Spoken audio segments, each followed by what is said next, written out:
Hello दोस्तों, स्वागत है आप लोगों का एक बार फिर से रोजेंडर पर।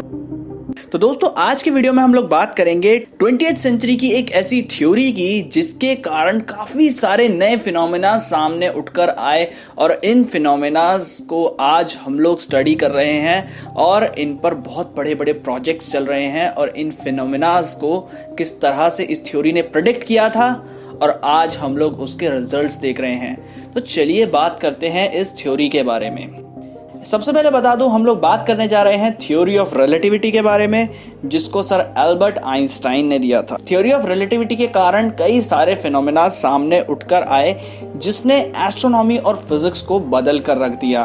तो कुछ ऐसे फिनोमेनास हैं जो प्रूफ हो चुके हैं अभी एक्सपेरिमेंट से, और कुछ ऐसे फिनोमेनास हैं जो अभी प्रूफ नहीं हुए हैं बट फिर भी थ्योरी उसको प्रेडिक्ट करती है। तो चलिए आज जानते हैं इन्हीं प्रेडिक्शंस के बारे में। सबसे पहले आ जाते हैं टाइम डायलेशन पे। टाइम डायलेशन क्या कहता है कि टाइम जो है वो स्लो चलने लगता है जब आप स्पीड ऑफ लाइट से या तो ट्रैवल करते हैं या तो किसी एक ऐसे मैसिव ऑब्जेक्ट के पास चले जाते हैं जिसकी ग्रेविटेशनल फील्ड जो है बहुत ही ज्यादा स्ट्रांग है।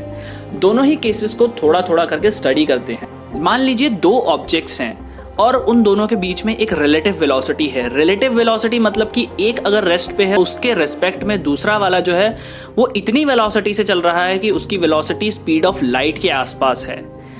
तब होगा क्या कि जिसकी वेलोसिटी स्पीड ऑफ लाइट के आसपास है उसका टाइम और ये जो रेस्ट पर बंदा है इसका टाइम में फर्क आएगा। उस बंदे का टाइम जो स्पीड ऑफ लाइट से ट्रैवल कर रहा है वो स्लो चलेगा as compare to the person which is on rest. ये तो होता है रिलेटिव स्पीड के कारण।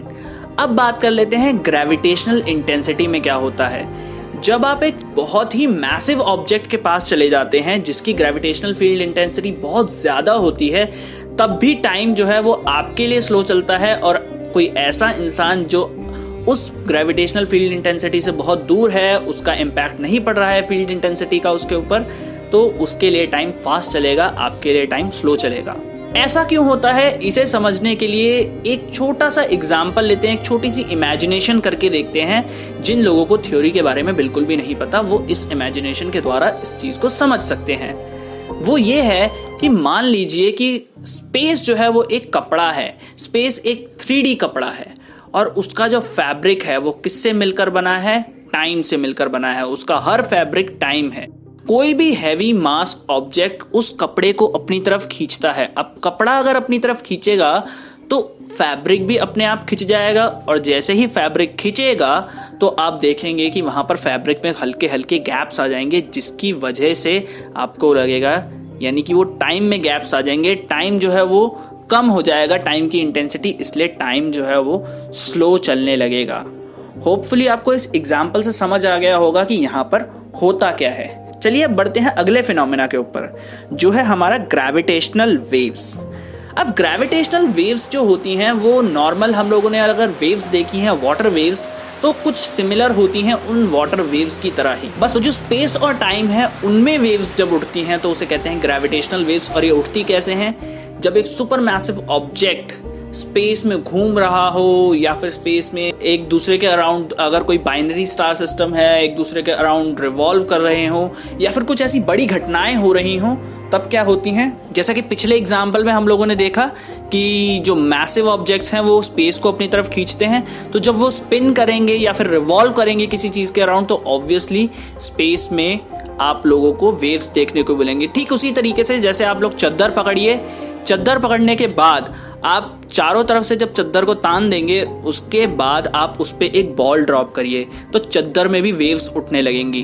अब इसी तरीके से ग्रेविटेशनल वेव्स को भी हम लोग समझ सकते हैं। ये वीडियो में मैं जितनी भी चीजें समझा रहा हूँ वो ऑलमोस्ट उन लोगों के लिए समझा रहा हूँ जो बिगिनर्स हैं, जो स्पेशल थ्योरी और जनरल थ्योरी ऑफ रिलेटिविटी को नहीं जानते फिर भी जानना चाहते हैं कि हम लोग बात किस बारे में कर रहे हैं।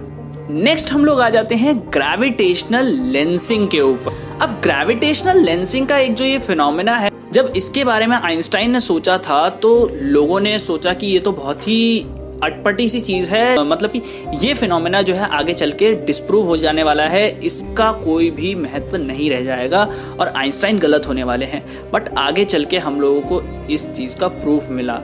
ये फिनोमेना डिपेंड करता है इस चीज पर कि लाइट का पाथ जो है वो बेंड हो जाता है जब वो एक बहुत ही ज्यादा हाई इंटेंसिटी ग्रेविटेशनल फील्ड के पास से गुजरती है। जैसे कि मान लीजिए हमारा सन एक बहुत ही मैसिव ऑब्जेक्ट है, तो सन भी कुछ अमाउंट में लाइट को बेंड करता है।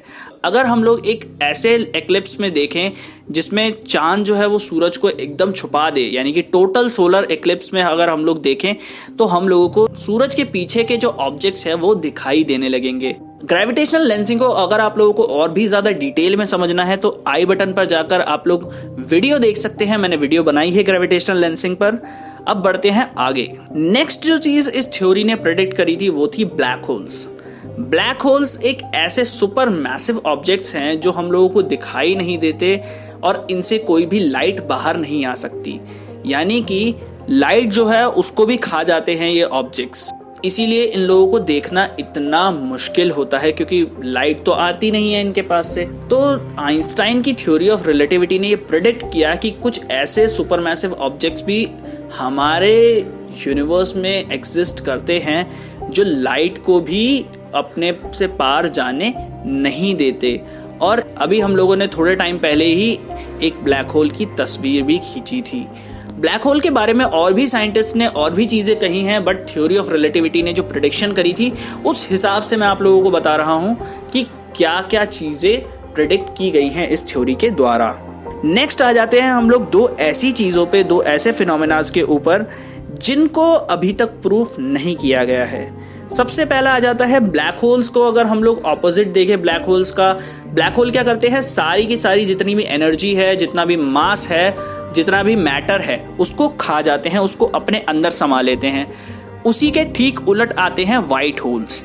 व्हाइट होल्स क्या करते हैं, ये सिर्फ एक थ्योरेटिकल चीज है। व्हाइट होल्स अभी तक इसका कोई भी प्रूफ नहीं हुआ है कि व्हाइट होल्स एग्जिस्ट करते हैं कि नहीं करते। व्हाइट होल्स ऐसे ऑब्जेक्ट्स होते हैं जिनमें से काफी सारा मास, एनर्जी निकलती है, बट उसके अंदर आप लोग नहीं जा सकते। ब्लैक होल के आप बाहर नहीं आ सकते और व्हाइट होल्स के अंदर नहीं जा सकते। तो मतलब कि एक तरीके से लोग मानते हैं कि ब्लैक होल के अंदर जो जाता है वो व्हाइट होल से बाहर निकलता है। साइंटिफिकली व्हाइट होल्स को अभी तक ऐसा नहीं माना गया कि ये एग्जिस्ट करते हैं, इसीलिए अभी तक ये सिर्फ एक थ्योरी है और अभी इसको प्रूफ नहीं किया गया है। नेक्स्ट आ जाते हैं जो कि बहुत इंटरेस्टिंग चीज है, जिसके बारे में बातें होती रहती हैं कि भैया अगर ये एग्जिस्ट किया तो स्पेस ट्रैवल्स जो है बहुत ही ज़्यादा आसान हो जाएंगे। जी हाँ, मैं बात कर रहा हूँ वर्म होल्स की। वर्म होल्स क्या होते हैं, जब हम स्पेस के दो पार्ट्स को एक साथ जोड़ देते हैं और इस तरह से जोड़ देते हैं कि एक पार्ट से दूसरे पार्ट में जाने के लिए बहुत ही कम टाइम लगे, उसे कहते हैं वर्म होल। मान लीजिए कि आपने चद्दर पर दो निशान लगाए, चद्दर के दो कॉर्नर्स पर दो निशान लगाए। अब उन निशानों पर जाना, यानी कि पूरी चद्दर पे ट्रैवल करके जाना पड़ेगा आप लोगों को। बट अगर मैं क्या करूं, उन निशानों को एक के ऊपर एक रख दूं, तो अब क्या हुआ, अब आप लोग एक निशान से दूसरे निशान पे बहुत ही कम टाइम में ट्रैवल कर जाएंगे। ठीक इसी तरीके से वर्म होल्स भी काम करते हैं। स्पेस के दो पार्ट्स को एक साथ जोड़ने का काम करते हैं वर्म होल्स।